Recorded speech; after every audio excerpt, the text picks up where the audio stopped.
I just moved into my dream home in Atlanta. No HOA. And before I'd even unpacked a single box, a woman who looked like trouble charged over like a storm. Face beet red, screaming, "You have 90 days to comply with HOA regulations or leave." She tore up my deed in front of the yard like it was confetti, while neighbors nodded like it was gospel. I had no idea what deadline she meant. What happened next stunned everyone. Hey, I'm Mike Rogers. Picture my perfect Saturday morning. Suburban Atlanta, birds, kids laughing in the yard, full-on American dream stuff. My wife Jennifer hummed while organizing the kitchen. Our kids, Emma, 8, and Noah, 6, were tearing around the yard like it was Disneyland. I felt like the king of my castle. Finally out of apartment living, finally that house with a white picket fence. I was blissfully naive. Nightmares come with moving into your dream home. Mine arrived in a blinding white Escalade that screeched into our driveway like it owned the block. Out stepped Laura Stone, navy blazer, bulletproof hairspray, and a pile of fake bling. First impression, this woman meant business, and none of it good for us. "Welcome to the neighborhood," she said with saccharine sweetness that snapped into venom. "You have 90 days to comply with HOA regulations, or you must leave." Then she grabbed the photocopy of my deed, the same one I'd proudly shown neighbors, and shredded it across my lawn. I just stood there stunned. She then staged a phone call in front of me. "Marcus, I'm handling it. Timeline's on track." She glanced like I was a pest. The whole display was so theatrical, I almost laughed, until I realized neighbors were actually nodding along. David, the neighbor next door who seemed reasonable, came up with a cautious look. Laura had shown county-looking documents about setback violations that genuinely looked official. My engineer brain kicked into problem-solving. This had to be a mistake, right? I called 911. "Ma'am, this is harassment," I told the dispatcher, steadying my voice. When the dispatcher asked if there was an immediate physical threat, and I said no, but explained the property destruction, I got a reply I'll never forget. "Neighbor dispute, sir. We'll send an officer for a report." 2 hours. 2 hours later, the cop showed up and told me, "This is a civil matter. File a small claim for the damaged photocopy." A photocopy. Meanwhile, Laura spent those 2 hours strutting the neighborhood, spreading whatever poison she specialized in. I bought a Ring doorbell and security cameras that night, $600 I hadn't budgeted for, and called lawyers. 3 attorneys, same answer, $5,000 retainer minimum, and you need a documented pattern for a restraining order. Jennifer kept calm, but I could see the worry. Important detail, Jennifer used to be an investigative journalist, 10 years on corruption and community issues before she became a teacher. That background would matter. The notice Laura left on our door looked official. Embossed seals, legal language, code citations, reference numbers. Nonsense for a residential property, but sophisticated nonsense that would scare most people. Emma and Noah kept asking why the lady was angry. How do you explain to kids that adults can lie and try to hurt families in their own front yard? We reassured them that night, but the doubt in their eyes was real. Laura's exit was almost comic. She strutted back toward her Escalade and stepped right into the wet cement of our walkway repair. Her expensive shoes stuck fast. The neighbors who'd been nodding looked suddenly awkward, like cult members watching their leader trip. Then I got a text from David. "Neighbor, I'm a retired police detective. Tried to warn you at the mailbox earlier. She did this to me last year. Lost my house in 89 days. We need to talk." Hearing that, Laura's explicit 90-day deadline suddenly clicked into place, and it wasn't good. I tried verifying Laura's violation letter online. The letterhead belonged to another county. The seal was a photocopy, and the inspector she referenced didn't exist. My training told me every detail failed verification. But if you didn't know how to check, you could easily be fooled. When I reported the fake documents to the county, I was on hold for 45 minutes. Then routed to a busy signal. I called back, same thing. I tried the state attorney general, busy. Better Business Bureau said HOA disputes weren't their jurisdiction. It felt like the system was making the whole thing easier for her. Jennifer found me at midnight, sitting at the kitchen table with torn deed pieces spread out. Her journalist instincts were active. "Mike, What if the system isn't designed to help people like us? She asked. The thought chilled me. What if it did help people like her? 20 days in, the nightmare escalated. Our pool, the thing that convinced Jennifer this house was perfect, was sabotaged overnight. Skimmer baskets filled with concrete, enough chemicals dumped to cloud the whole thing and smell like a chemical plant. $800 later to clean and retest, and 2 devastated kids asking why they couldn't swim. Jennifer dug into Laura's background. Public records showed a recent divorce, $200,000 in debt, bankruptcy pending, liens, not the profile of a secure community leader. Instead, she looked desperate and cornered. Jennifer cross-checked property records, court filings, and business registrations. Laura had a string of failed property management ventures and bankruptcies. She wasn't just angry, she was desperate and systematic. David and I met at the park like conspirators. He told me he'd fought her for 89 days, spent $12,000, and still lost his house. Now rented back from Brooks Property Management. Pieces fit together. Laura's 90-day threat, fake bills tied to Brooks, and schemes to force families out so someone else could profit. Laura upped the game and hired a pool safety inspector with a clipboard, laminated credentials, and a badge that looked real. He warned of groundwater contamination and immediate county intervention. One call to the Real Health Department proved it. They had no such inspector, and residential pools aren't their jurisdiction unless the municipal supply is affected. Someone was impersonating a government employee, a federal crime. Laura staged an emergency neighborhood meeting at the community center with polished slides, pie charts, and scary-sounding analysis about property values and safety. The perfect emotional hit list for suburban anxieties. Jennifer took notes like a pro. She recognized the manipulation, emotional appeals, false stats, time pressure, social proof. It was professional-grade propaganda. Then our savior arrived. Angela Foster, a real estate attorney who specialized in HOA predatory schemes. She walked into the meeting, announced she represented us, and spoke about document fraud and criminal impersonation. The room fell silent. Angela had personal experience. She'd lost a case before because she treated it like a civil dispute instead of organized crime. She wasn't making that mistake again. Angela methodically dismantled Laura's paperwork. Different fonts, fake watermarks, return addresses that led to garages instead of government offices, photocopied embossed seals, bogus reference numbers, and exposed the errors that real documents never contain. Some neighbors gasped. Others looked embarrassed. Laura's confidence wavered. In desperation, Laura lunged for Angela's evidence folder and tripped over a projector cord, spilling her laptop for all to see.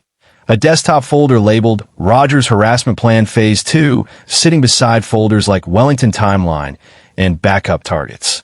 40 neighbors saw it. Premeditation exposed. You can't unsee that. Angela held back the big guns strategically, but played enough evidence to seed doubt. Jennifer pulled me back from jumping up. We learned courtroom decorum the hard way. The meeting ended split, but the cut was different. Not believers versus skeptics, supporters versus people too scared to get involved. Some neighbors apologized and offered quiet support. Others avoided us, calculating risks to their property values. David handed me a small voice recorder. He'd kept it from when she targeted him. Laura had admitted to another neighbor she had a plan to push families out. Not admissible in court because of consent laws, but it proved the pattern. That night, I realized Laura's car, the one she mentioned when on the phone with Marcus Wellington, was registered to Brooks Property Management, the same company on her fake bills. This wasn't a one-woman tantrum. It was organized, and it was dangerous. She then convinced the post office our number was officially changed for emergency services compliance. For 3 days, our mail disappeared. The postal supervisor apologized once I tracked it down, but the message was clear. Laura could disrupt any normal part of life. Jennifer finally snapped me out of trying to engineer a solution for a psychological problem. She put a plan into motion, used her journalism skills to get Laura to talk. Narcissists love an audience and validation. They'll brag to anyone who seems impressed. Jennifer researched Laura's social media and speech patterns and rehearsed a sympathetic listener persona to bait a confession. Dangerous? Yes. Brilliant? Also yes. By chance, Jennifer ran into Laura at the grocery store. She played the part perfectly. I waited at home, pacing and checking my phone until her text, hook, line, and sinker. The recording she brought home was gold. Laura casually describing harassment strategies, naming Marcus, admitting timelines, and claiming she'd pushed a dozen families out over 3 years. Listening to someone plan to wreck families' lives with the tone of a party planner is a kind of evil that sticks with you. Laura pivoted to a neighborhood safety survey, going door to door with leading questions to manufacture consensus against us. Have you noticed increased traffic? Are you worried about unknown visitors? An elderly neighbor called and apologized. Laura had pressed her with official-looking papers until she shut the door. Laura was engineering the paper trail to make her harassment look legitimate. David's detective skills showed the pattern. She targeted corner lots and properties near developable land. Angela played the recording in full and filed a criminal complaint. For the first time, I felt like we'd cornered her instead of the other way around.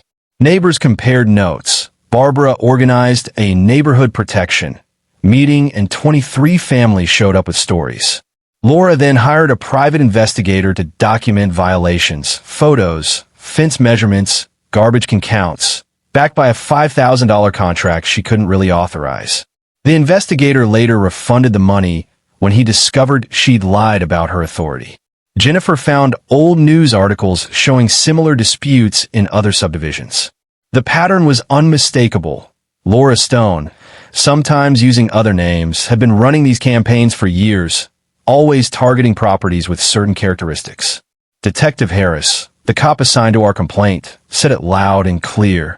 This shows sophistication and planning. We're treating it like organized criminal activity, not neighborly quarrels.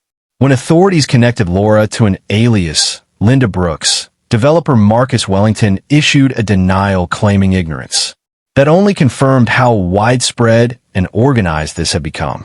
How many families had Linda Brooks destroyed? How many kids had asked their parents why the mean lady wanted them to leave? That night, tucking Emma and Noah into bed, Emma asked in the simplest, most heartbreaking way, "Daddy, why did the fake lady pretend to be someone else?" How do you tell an 8-year-old that some people build lives on lies? I answered that sometimes people make terrible choices, but good people work together to stop those bad choices from hurting families. We didn't have all the answers yet, but we weren't alone. We had legal help, a retired cop in our corner, documented confessions, and neighbors starting to wake up. Laura's scheme had revealed itself as a criminal enterprise, and we were determined to stop it before she ruined more families. Have you ever trusted someone who turned out to be nothing like they claimed to be? Share your story in the comments. Let's lift each other up after betrayals like this. The worst part about people like Linda Brooks isn't only what they do to individual families. It's how they weaponize our basic trust in neighbors and institutions to turn communities against themselves. Around day 45, everything shifted. Not the kind of turning point I expected. We weren't dealing with a rogue HOA president anymore. We were up against a professional criminal who built a business out of destroying families. The big question became, would the same system that had let us down finally muster the will to protect innocent people from a predator this sophisticated? Day 45 of 90, 25 days until Laura's deadline, and she went full-scale psychological siege. I woke up to find our front yard dotted with temporary for sale signs, dozens of them, like someone had planted a forest overnight. Different company names, different phone numbers, but the same message. Motivated seller, must move quickly. Neighbors were calling before 7 a.m., asking if we were really leaving or if there was some problem with the house. Emma was in tears at breakfast because her friend's mom asked if we were moving because we didn't like the neighborhood. The cruel brilliance of the tactic was that Laura was technically within the law. The signs were on public property. She could say overeager agents had put them up, and the damage was done before we could take them down. Jennifer spent the morning calling every real estate office listed on those signs. None had authorized the signs. None had any idea our property was on the market. All of them promised to remove the signs immediately. But the rumor had spread. The Rogers family was suddenly the family on the run. Then karma, or luck, arrived in the morning paper. Front page, business section. Wellington Development severs ties with Laura Stone over unauthorized tactics. Company denies knowledge of harassment campaigns. I literally jumped out of my chair and shouted, "Yes," so loud Jennifer thought something was wrong. Marcus Wellington, the developer who'd been setting Laura's deadlines and applying pressure, publicly cut her loose. The piece was polite but brutal. Laura had exceeded her authority and engaged in actions inconsistent with company values. Translation: she'd gone rogue, and Marcus wanted no part of her criminal enterprise. The timing was perfect. It confirmed our suspicions and stripped Laura of financial backing. David surveillance. We'd upgraded to professional gear, showed Laura unraveling. The polished outfits were replaced by discount store clothes. The Escalade swapped for a beat-up Honda. Watching your tormentor fall apart in real time was oddly satisfying. Jennifer's breakthrough came from property records. Once she pulled them together, the pattern was chillingly obvious. Every targeted house was either a corner lot with development potential or next to undeveloped land that could be bought cheaply after forcing the residents out. This wasn't random harassment. It was a calculated real estate acquisition scheme disguised as community activism. What followed felt like part block party, part work council. Neighbors brought food. Kids played. We hung a giant Freedom Week banner across the street. But under the celebration was a sober realization. This was organized crime, not just the antics of a malicious neighbor. Parents tightened their guard, and everyone watched for suspicious moves. Laura's defeat had become necessary not just for us, but for community safety. Marcus Wellington's betrayal became even more public when he sued Laura for fraud and misrepresentation. Court filings painted a messy picture.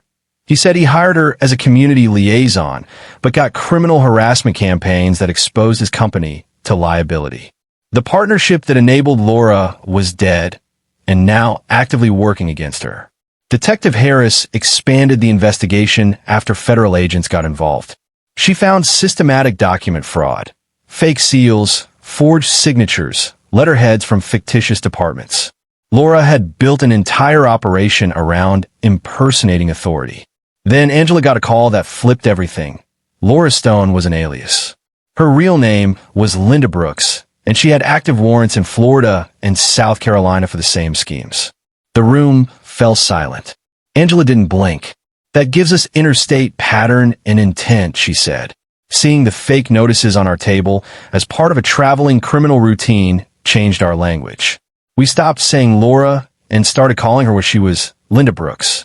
The high-quality forgeries, the repeated 90-day timeline, the manufactured authority. It was all practiced, honed, and profitable. How many families had she destroyed before us? How many communities had she infiltrated with new costumes and new lies? Detective Harris's update was electric. Federal prosecutors love cases that show pattern and sophistication. Linda Brooks's fake identity was about to be the centerpiece of a federal prosecution. A county investigator joined our team and brought resources we hadn't had before.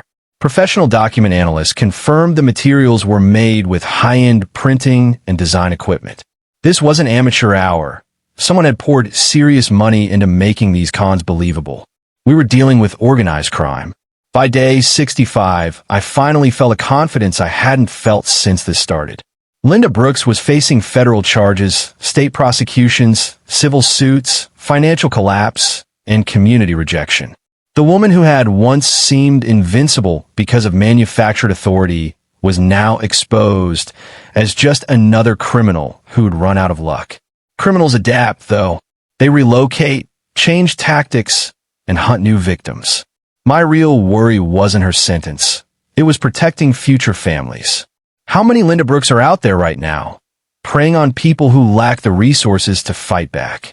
The investigators' parting words were both comforting and unsettling. "We'll put Linda Brooks away for a long time, but people like her don't work alone. They don't stop until they're forced to stop. Your family's courage probably saved dozens of others." 10 days before Laura's artificial deadline, we walked into the state courthouse flanked by local news crews, neighbors, and people from communities across 3 states. The case had become a media sensation. not for celebrity drama, but because it touched a primal fear. What happens when neighbors become predators and the very systems meant to protect you turn against you? Linda arrived in that beat-up Honda, carrying a cardboard box like someone who'd been through a tornado. Her lawyer had withdrawn for non-payment. She represented herself. The polished HOA president, navy blazer, helmet hair, was gone. In her place was a disheveled, frantic defendant rifling through papers that probably only she could decipher. She kept glancing at the courtroom as though she was meeting real people for the first time, not the business obstacles she had treated them as before. I felt something I didn't expect. Not triumph, but sadness. This is what happens when someone builds their life on lies. Eventually, the lies swallow the liar. Her opening statement was a spectacle of delusion. She ranted about federal conspiracies and property rights violations, claiming persecution for protecting property values. The judge interrupted repeatedly, asking for facts she couldn't provide. Angela's presentation was the opposite, surgical, precise, and devastating. She laid out forged documents, recordings of Laura admitting to harassment schemes, bank records tying paid funds to harassment timelines, and emails between Laura and Marcus planning property acquisitions. The operation's systematic nature was undeniable. Victims' testimony was the most powerful evidence. Jennifer, speaking as both my wife and a former investigative journalist, described how Laura weaponized community trust for profit. David, a retired detective with 25 years' experience, testified about the tactics used to exhaust victims' legal and financial resources while maintaining plausible deniability. Families from Florida, South Carolina, and northern Georgia described identical campaigns of fake documents, manipulation, and forced relocations. A pattern of predatory behavior across state lines emerged. Then Linda, snapped. As the county investigator described the forged documents found in her possession, she stood, pointed at the witness stand, and shouted, "Those are real notices. I have authority. Marcus promised this would work." She hurled papers at the judge's bench and began ranting about conspiracies. Bailiffs moved in while she resisted, ranting about property rights and federal plots. The courtroom erupted into chaos. The mask had fallen away. The woman who'd spent years manufacturing power was exposed in full, unraveling before us. And the community finally had the evidence to stop her. Gasps filled the courtroom as neighbors watched her unravel. Reporters scribbled furiously, documenting the suburban predator's complete collapse. The judge slammed his gavel, demanding order, but Laura's voice still echoed through the chamber. "You're all conspiring against a successful businesswoman." It took 3 bailiffs to restrain her, dragging her out while she shrieked about Marcus promises and federal conspiracies. The mask of authority she'd worn for months was gone, replaced by raw desperation.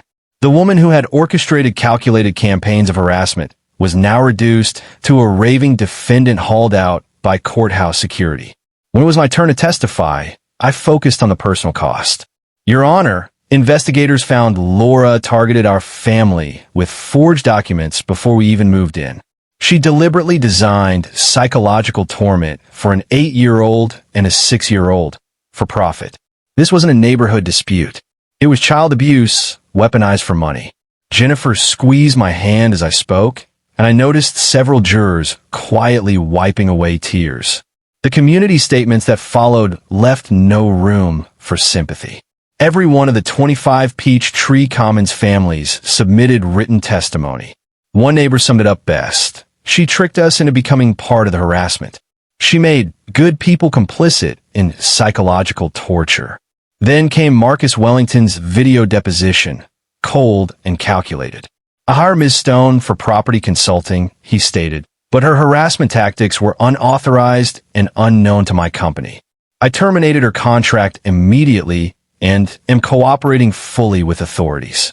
The county investigator delivered the knockout blow. Evidence revealed years of document forgery, sophisticated printing equipment for fake government seals, and financial records proving over $300,000 in illicit profits. "This wasn't random harassment," he explained. This was organized crime designed to force property sales through psychological warfare.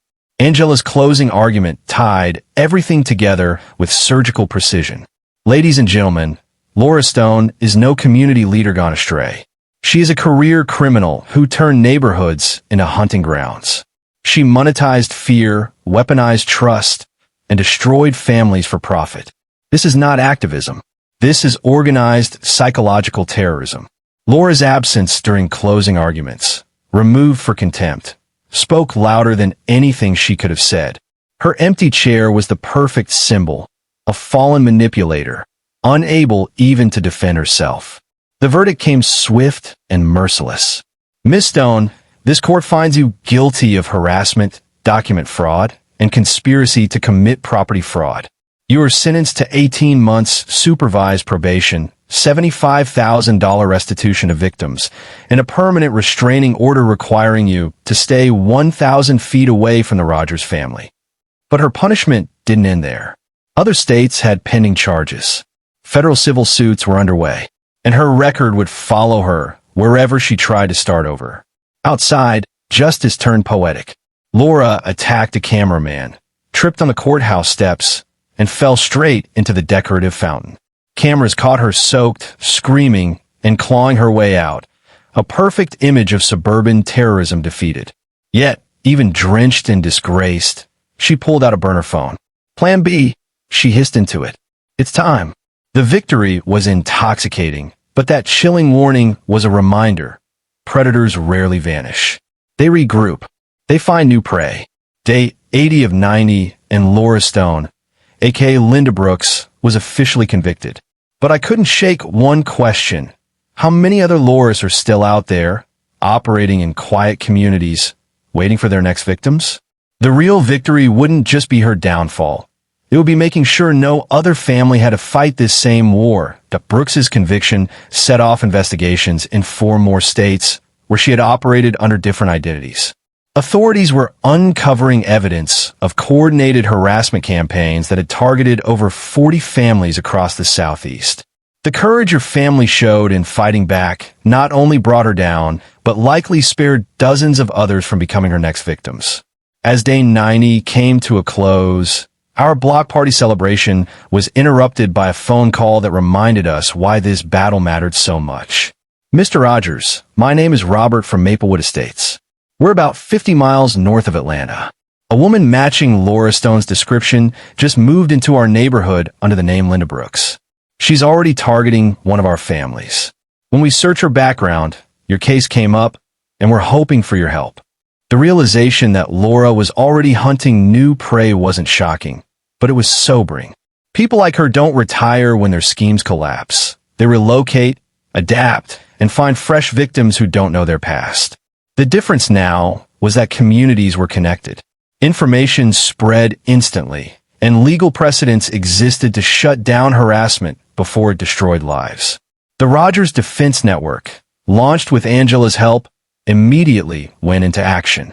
Jennifer used her media platform to amplify warnings, and within hours Maplewood residents were circulating details about Laura's conviction, her tactics, and her vulnerabilities. By the time she attempted her first community meeting, the crowd already knew who she really was.